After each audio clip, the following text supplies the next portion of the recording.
Well, it's the beginning of day 6 and I have had to pick up the seat and have a look underneath because the Hobbit told me that the filler for the transmission fluid was under this seat. Now, I couldn't see it anywhere, and I lifted up the other seat and I couldn't see it there either.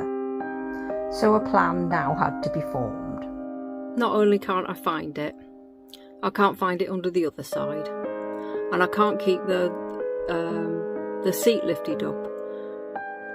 Steve said that there's a little latch that you can hold the seat up with, but unfortunately I couldn't see it, so that's that. I'm going to go away to a garage and see what they can do, but I've looked at some videos online and it seems like there's a little bit of taking apart to do to get to the power steering reservoir. I can only go and ask. They can only tell me to piss off.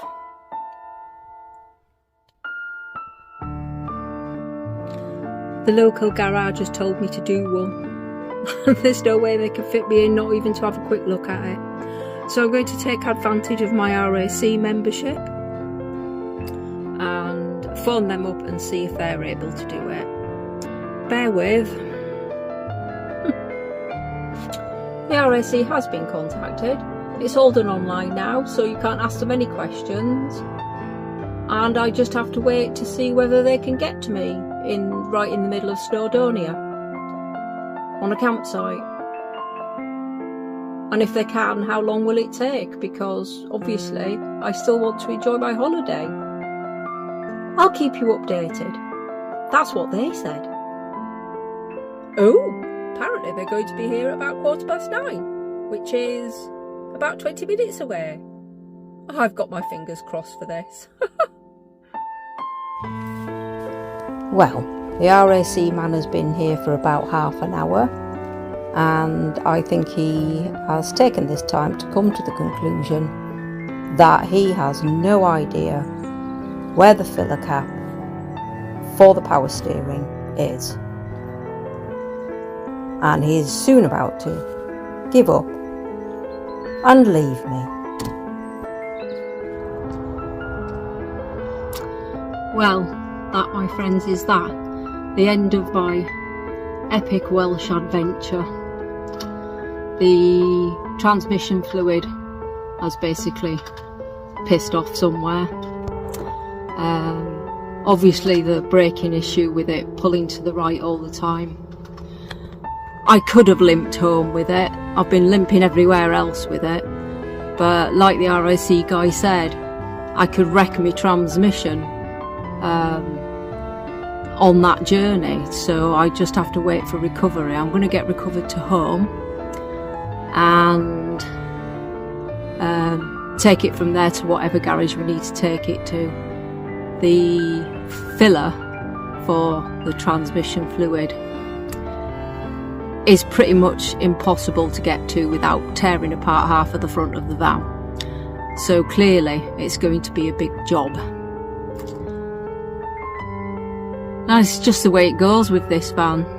I'm starting to wish that I'd kept my high ace and just put a high top on it and then got somebody to do out the inside for me, because I'm fairly certain that that would have been cheaper than putting right everything that we've had to put right in this van.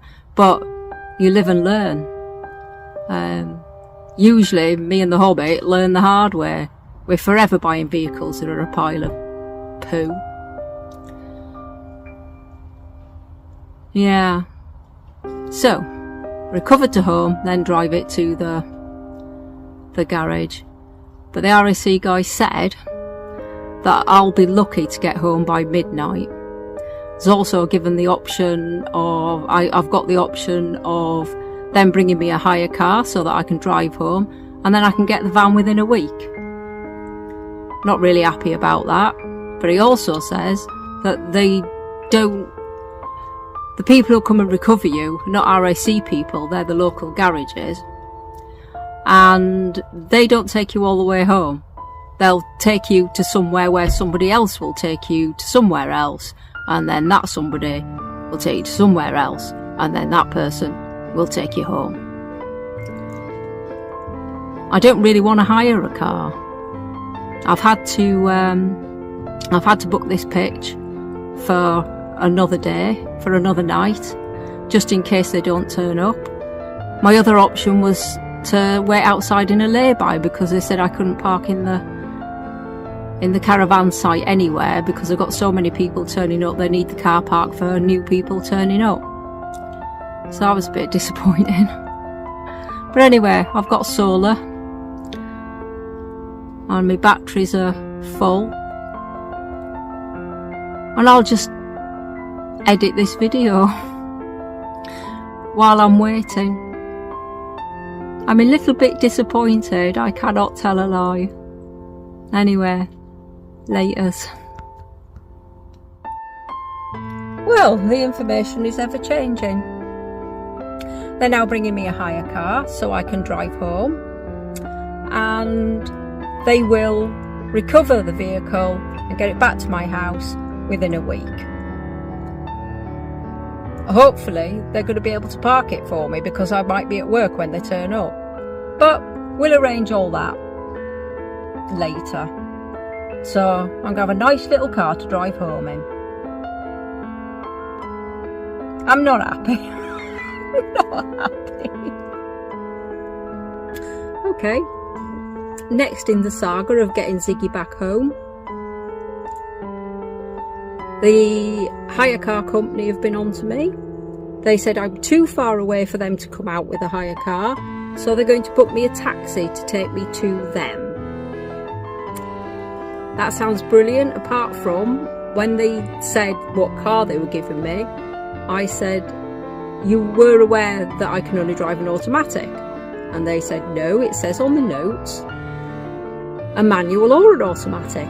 And I said, no, it's got to be an automatic. Now, to be fair, I can drive a manual. I did for years, but for the last 10 years I've been driving an automatic, and I don't want my first trip in a manual again to be from the deepest, darkest parts of Wales all the way back to my house in Weston-super-Mare. So I just insisted on an automatic, and at the moment they said they're going to jiggle things around a bit. So let's see what happens next. It's currently 11:30 in the morning, and I've just had a phone call from the hire company, and they're sending me a taxi around about 4 o'clock this afternoon. So that gives me plenty of time for editing, and he reckons it's going to give him plenty of time to sort out an automatic vehicle for me. This is going to be an awfully long day. And yet another change. It's 1:45 at the moment.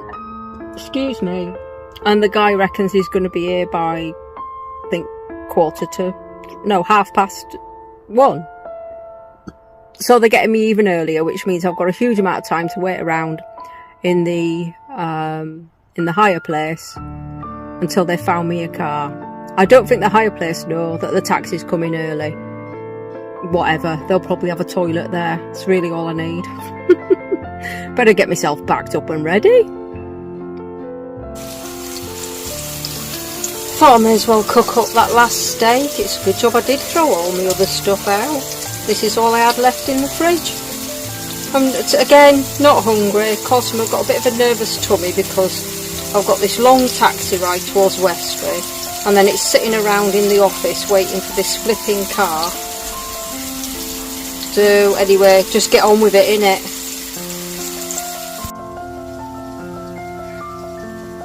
Just about 10 minutes ago I had a recovery firm on to me, asking me what type of van it was, size and height. So I gave them all the details, and then 1 minute ago I had another recovery service asking me the same thing. So the first ones probably couldn't do it, and they've passed me on to somebody else. I'm not going to say things couldn't get any worse, because I know that things could get very much worse, so I've just got my fingers crossed that I get home and I don't die. So there's my poor little Poppy, feeling very sorry for herself. I've got myself all packed up. It's funny, I told the taxi driver I had a load of luggage, so I couldn't go to the gate to meet him. But that tiny bit of luggage there actually looks like a huge amount of luggage when it's in there all over the place. Just about half an hour to go and I'll be on my way, saying bye-bye to my little angel.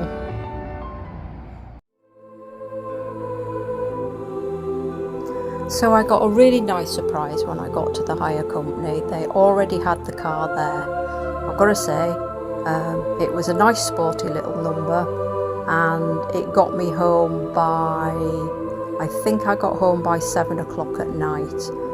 It was not the ending that I wanted to my spectacular Welsh tour, but the time that I did have when the van wasn't broken down was really, really special. I really, really enjoyed it, and I am most certainly going to do it again. Here's me in the taxi going through Snowdonia. I thought you might like to see this. I found it very beautiful.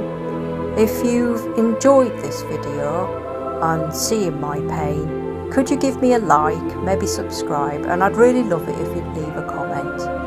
Bye bye now.